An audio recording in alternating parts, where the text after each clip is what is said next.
सभी को नमस्कार। आज की YouTube की क्लास में आप सभी का स्वागत है। आज हम चक्रवात पढ़ेंगे। चक्रवात के विषय में जानकारी प्राप्त करेंगे।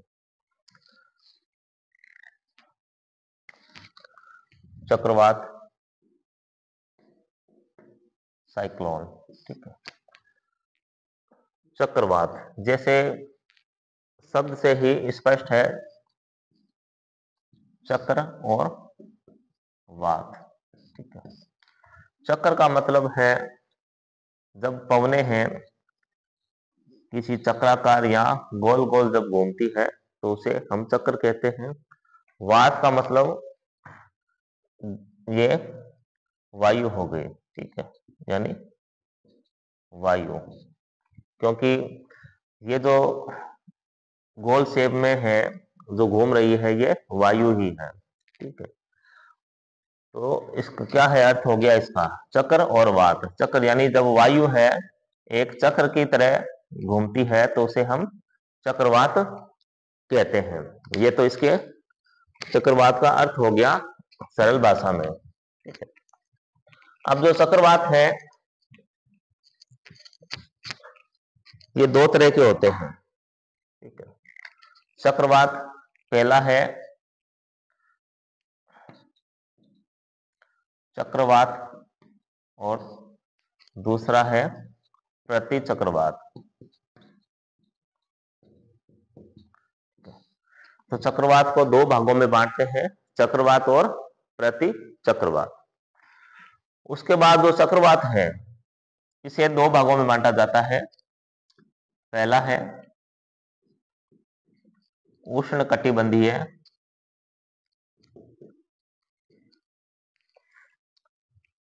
चक्रवात और दूसरा है शीतोष्ण कटिबंधीय चक्रवात। ये वापस देखिए, सबसे पहले चक्रवात साइक्लोन पढ़ रहे हैं अपने। चक्रवात दो तरह के होते हैं, चक्रवात और प्रति चक्रवात। उसके बाद जो चक्रवात है इसे दो भागों में बांटा जाता है, उष्ण कटिबंधीय चक्रवात और शीतोष्ण कटिबंधीय चक्रवात। सबसे पहले हम जो चक्रवात है इसकी सामान्य जानकारी लेते हैं कि चक्रवात क्या है। देखिए, सामान्य सामान्य जानकारी में जैसे चक्रवात है, सबसे पहले तो जो पिछली क्लास में हमने जो वायु दाब की पेटियां पढ़ी थी यानी उससे ही संबंधित है। यानी वायु का संचार यानी प्रवाह, ठीक है। प्रवाह लिखते हैं यहां, वायु का प्रवाह, ठीक है। अब वायु का प्रवाह कैसे होता है? उच्च वायु दाब से निम्न वायु दाब की ओर, ठीक है। अब वायु का प्रवाह कैसे हो रहा है? उच्च वायु दाब से निम्न वायु दाब की ओर। और वायु दाब उच्च कहां होगा और निम्न कहां होगा, यह तापमान पर निर्भर करता है। तापमान, जहां पर जो तापमान है अधिक होगा, जहां तापमान अधिक होगा, अधिक तापमान, वहां वायु दाब निम्न होगा। जहां पर कम तापमान होगा वहां वायु दाब अधिक होगा, ठीक है। एक सबसे पहले ये जनरल बात है, ये हमें पता रहनी चाहिए कि जो तापमान वायु दाब है कम और अधिक कहां होता है। जहां पर अधिक तापमान होगा वहां वायु दाब निम्न होगा और जहां पर तापमान कम होगा वहां वायु दाब अधिक होगा, ठीक है। उसके बाद जो वायु है इस तरह से चक्रवात में के दौरान चला करती है। जो इसका केंद्रीय भाग है यहां है निम्न वायुदाब, निम्न वायुदाब चक्रवात के केंद्र में, और केंद्र से जो हवाएं हैं वो बाहर की ओर चलती हैं। इसका अर्थ सॉरी तो निम्न वायुदाब केंद्र में है ना, तो हवाएं कैसे चलेगी? यह है उच्च वायुदाब, उच्च वायुदाब। और वायु कैसे चलती है? उच्च वायुदाब से निम्न वायुदाब की ओर, तो हवाएं इस तरह से चलेगी। यानी ये परिधि है, इसकी परिधि से आंतरिक भाग की तरफ ये हवाएं चलेगी तीव्र गति से। ठीक है, जैसे यहां वायुदाब जैसे 1007, 1006, 1005, 1004 और 1003। जैसे आंतरिक भाग में क्या है? वायुदाब कम है, और इसकी बाहरी जो परिधि है यहाँ वायुदाब अधिक है। तो परिधि से अंदर की ओर, जो आंतरिक भाग की ओर ये हवाएं हैं तीव्र गति से चलेगी। ये तो इनका चलने का रहेगा क्रम, यानी उच्च वायुदाब से निम्न वायुदाब की ओर, यानी बाहर से अंदर की तरफ। ये स्थिति है चक्रवात की। ठीक है, अब चाहे चक्रवात उष्ण कटिबंधीय हो या शीतोष्ण कटिबंधीय हो, स्थिति यही रहेगी। लेकिन इनकी हवाओं की जो स्थिति है वो उत्तरी गोलार्ध और दक्षिण गोलार्ध में चेंज हो जाती है। ठीक है, इसमें देखिए यही डायग्राम है, वापस बनाता हूं मैं।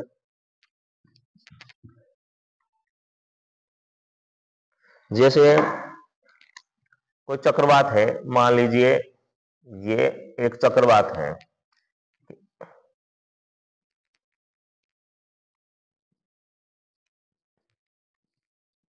इस तरह से हवा ये चल रही है घूमती हुई। ठीक है, चक्रवात में। और ये देखिए जो हवाएं का जो चल रही है ये एंटी क्लॉकवाइज है। ये बात करें अपने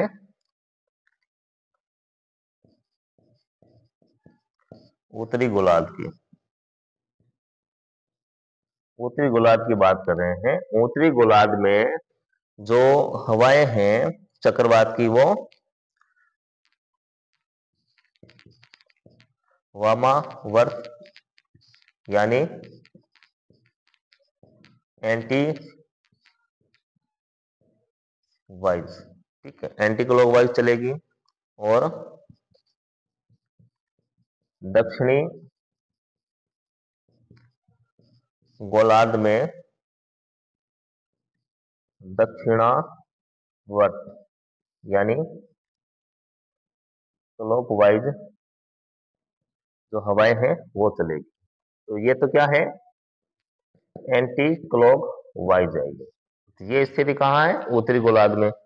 उसके बाद जो क्लॉकवाइज जो हवाएं चलेगी वो इस तरह से रहेगी।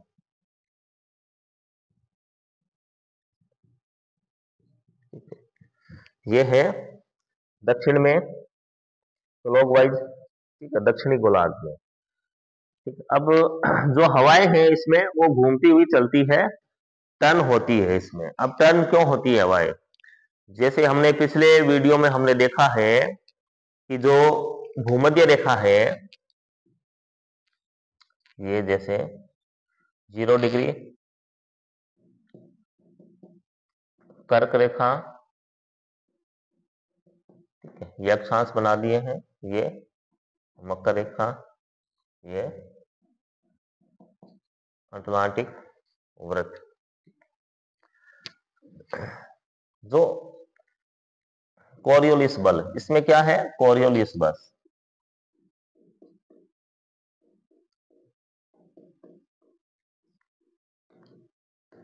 कोरियोलिस बल, अब कोरियोलिस बल है वो भूमध्य रेखा पर नगण्य होता है। ठीक है, यानी नहीं के बराबर होता है कोरियोलिस बल भूमध्य रेखा पर। ठीक है, भूमध्य रेखा पर कोरियोलिस बल है वो नगण्य होता है। ठीक है, और इसके उत्तर में, जैसे ये उत्तर है, यहां पर जो हवाएं हैं ये विक्षेपित होती हैं। हवाएं कह दो या वायु कह दो, ये विक्षेपित होती है, यहाँ विक्षेपण हो जाता है इनका। ठीक है, इसलिए ये जो हवाएं हैं ये इस तरह से उत्तरी गोलार्ध में घूमने का अलग है इनका एंटी क्लॉकवाइज, और दक्षिणी गोलार्ध में क्लॉकवाइज ये घूमती है हवाएं। और जो कोरियोलिस बल है इसका सबसे अधिक जो मान है वो ध्रुवों पे होता है, ध्रुव। ठीक है, चाहे वो नॉर्थ ध्रुव हो या साउथ पोल हो, यहाँ पर जो कोरियोलिस बल है इसका मान अधिक होता है। इस देखिए एक चक्रवात, ठीक है, इसकी सामान्य जानकारी ले रहे हैं अपने। उसके बाद जैसे चक्रवात है, उष्ण कटिबंधीय चक्रवात है। उष्ण कटिबंधीय चक्रवात है तो इससे नाम से ही स्पष्ट हो रहा है कि ये जो चक्रवात है जो उष्ण, ठीक है, यानी जहां गर्मी होती है उस स्थान पर यह चक्रवात आता है। और जो शीतोष्ण कटिबंधीय चक्रवात है, नाम से स्पष्ट हो रहा है ये उस स्थान पे आता है जहां पर तापमान कम होता है। ठीक है, दोनों में अलग अलग क्षेत्र हैं इनके। जैसे उष्ण कटिबंधीय चक्रवात है, इसका क्षेत्र रहेगा, क्षेत्र की बात अक्षांश में करेंगे अपने, कहीं पर 8 डिग्री, 8 से 30 डिग्री भी कह सकते हैं, और 10 से 30 डिग्री।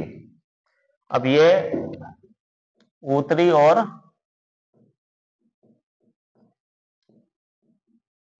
दक्षिणी अक्षांश,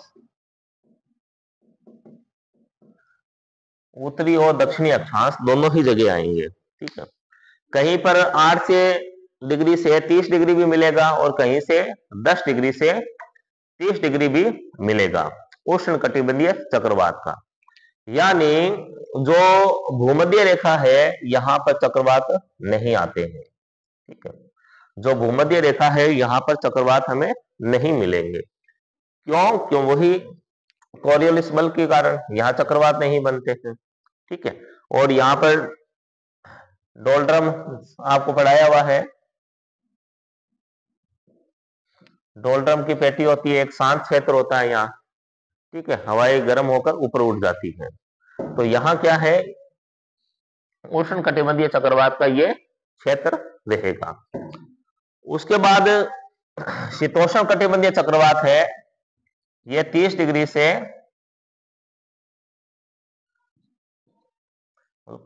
35 डिग्री, 35 से ये 60 डिग्री तक मिलेंगे यहाँ, 30 से 60 तक,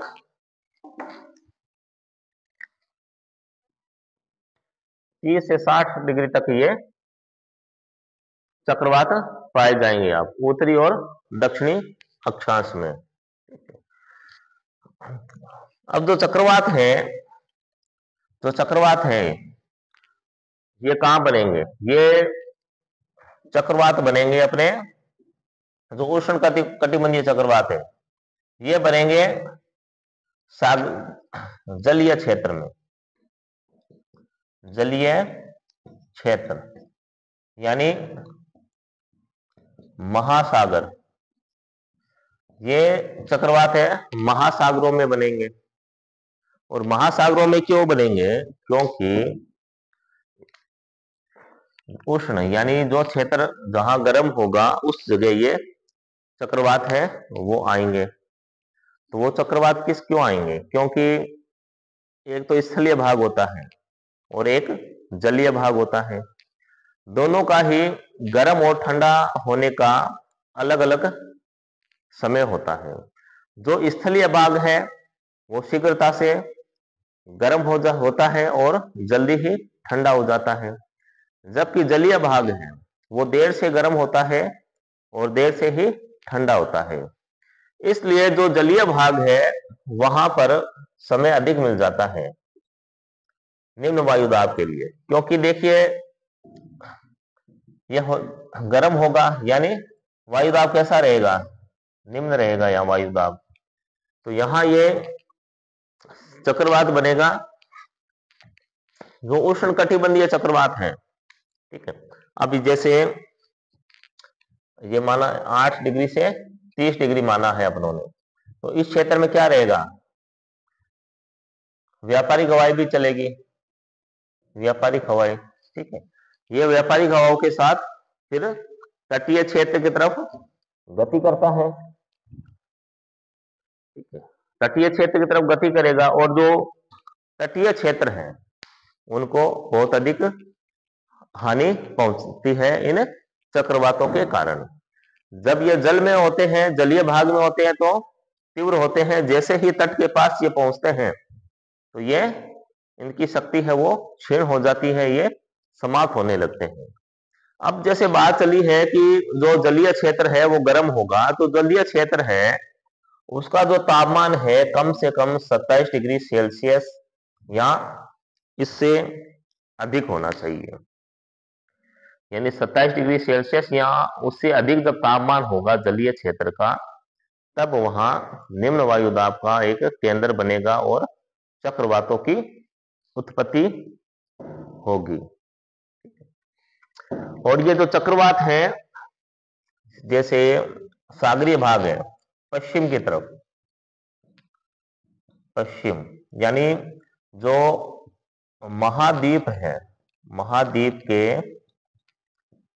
पश्चिम में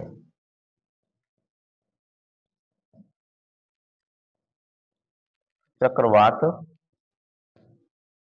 आते हैं। चक्रवात का मतलब है उष्ण कटिबंधीय चक्रवात। ये महाद्वीपों के पश्चिमी भाग में ये चक्रवात आएंगे, और जो व्यापारिक पवन है इसके साथ ये तटीय क्षेत्र से की ओर गति करेंगे यानी उस तरफ ही आएंगे, और जो तटीय क्षेत्र है उसे बहुत अधिक मात्रा में हानि पहुंचाएंगे ये। और इनके द्वारा जो मौसम है वो तुरंत ही चेंज हो जाता है, यानी एक तूफान आएगा और वर्षा भी होगी। ठीक है, भारी मात्रा में इसे वर्षा होती है उष्णकटिबंधीय चक्रवातों से। अब जो उष्णकटिबंधीय चक्रवात है ये बहुत अधिक विनाशकारी भी होते हैं, और अलग अलग क्षेत्रों में इनके अलग अलग नाम हैं उष्णकटिबंधीय चक्रवातों के। जैसे बात करते हैं अपने कैरेबियन सागर की,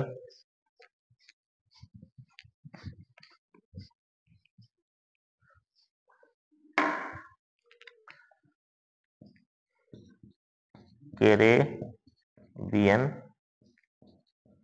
सागर है जो यूएसए में है ना, और पश्चिमी द्वीप समूह वहां पर इसे कहते हैं हरिकेन। यानी जो अलग अलग क्षेत्र है वहां पर इसके नाम भी अलग अलग है। ऑस्ट्रेलिया में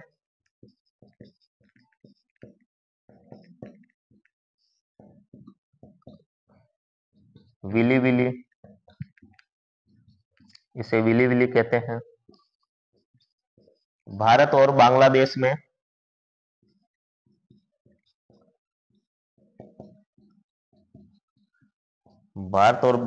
इसका नाम चक्रवाती ही है, चक्रवात कहते हैं इसे। चीन सागर में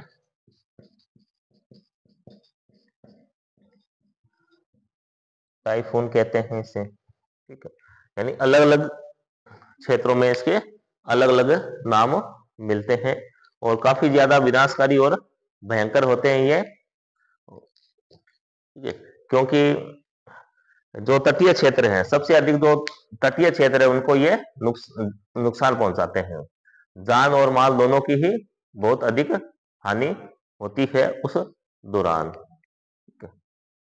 तो फिर शीतोष्ण कटिबंधीय चक्रवात है। ठीक है, ये उस क्षेत्रों में आएंगे जहां पर